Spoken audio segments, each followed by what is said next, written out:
السلام علیکم ورحمۃ اللہ وبرکاتہ۔ امید کرتی ہوں آپ سب خیریت سے ہوں گے۔ جیسا کہ ہم لوگ جانتے ہیں کہ ربیع الاول کا مبارک مہینہ چل رہا ہے۔ اس مبارک مہینے میں ہمارے نبی کریم حضور محمد صلی اللہ علیہ وسلم کی پیدائش ہوئی۔ ہمارے پیارے آقا اس دنیا میں تشریف لائے اور ہم لوگوں کی زندگیوں کو آباد کر دیا۔ وہ عظیم الشان ہستی کہ جن کے جیسا کوئی نہ آیا ہے اور نہ کوئی آئے گا۔ اب بات آتی ہے کہ ربیع الاول کے مبارک مہینے میں کیا کرنا چاہیے اور کیا ہم کرتے ہیں۔ ہمارے نبی کی محبت میں گلیاں سجائی جاتی ہیں، مسجدیں سجائی جاتی ہیں اور اس کے ساتھ ساتھ جلوس بھی نکلتا ہے، جیسا کہ ہم لوگ دیکھتے ہیں۔ بہت بڑی تعداد میں جلوس نکالا جاتا ہے، ہمارے نبی کے لیے نعتیں پڑھی جاتی ہیں، جو کہ ٹھیک ہے، شریعت کے دائرے میں رہ کر یہ چیز کری جائے تو بہت اچھی بات ہے۔ لیکن اس کے ساتھ ساتھ ہمیں یہ دیکھنا چاہیے کہ ہمارے نبی کریم حضور محمد صلی اللہ علیہ وسلم کیا کرتے تھے، اس کو بھی ہمیں کرنا چاہیے، تبھی اصل محبت ظاہر ہوگی۔ ہمارے نبی ہر مہینے چاند کی جو تاریخ ہوتی ہے اس میں سے 13، 14، 15 ان 3 ڈیٹس کو ہمارے نبی روزہ رکھا کرتے تھے۔ اس کے ساتھ ساتھ منڈے یعنی کہ دوشنبہ اور تھرسڈے یعنی جمعرات والے دن ہمارے نبی کریم روزہ رکھا کرتے تھے۔ تو صحابہ اکرام نے ایک بار پوچھا ان سے کہ یا رسول اللہ، آپ ہر دوشنبہ اور جمعرات کا روزہ کیوں رکھتے ہیں؟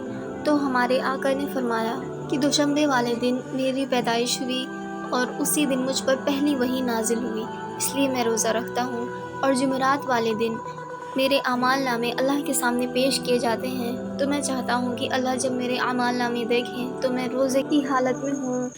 تو اس طریقے سے آپ بھی ہمارے نبی کی سنت فالو کر سکتے ہیں۔ آپ دوشنبہ اور جمعرات کا روزہ یعنی منڈے اور تھرسڈے کا روزہ رکھ سکتے ہیں۔ اس کے علاوہ 13، 14، 15 کا روزہ بھی رکھ سکتے ہیں۔ دیکھیے کل 12 ڈیٹ ہے، 12 تاریخ ہے، دوشنبہ بھی ہے، کل آپ روزہ رکھ سکتے ہیں۔ اس کے علاوہ لگاتار 13، 14، 15 جمعرات یعنی تھرسڈے کو آپ کے 4 روزے کمپلیٹ ہو جائیں گے۔ اگر آپ رکھنا چاہیں تو لگاتار یہ 4 روزے کل سے رکھ سکتے ہیں۔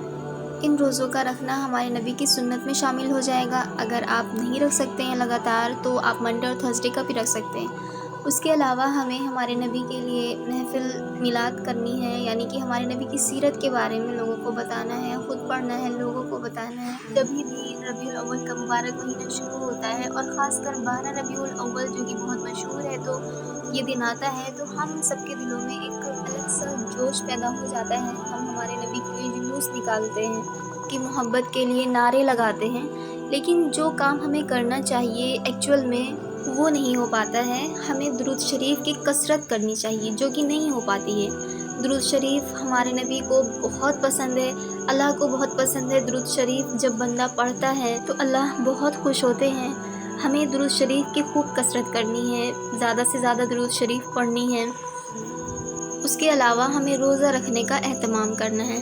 روزہ آپ کو بتایا کہ منڈے اور تھرسڈے کا روزہ رکھ لیجئے۔ آپ چاہیں تو منڈے سے تھرسڈے تک لگاتار روزے رکھ لیں، کیونکہ منڈے اور تھرسڈے کو ویسے بھی روزہ ہمارے نبی رکھا کرتے تھے۔ اس کے علاوہ 13، 14، 15 کا بھی روزہ رکھتے تھے۔ نفل نماز بھی پڑھ سکتے ہیں۔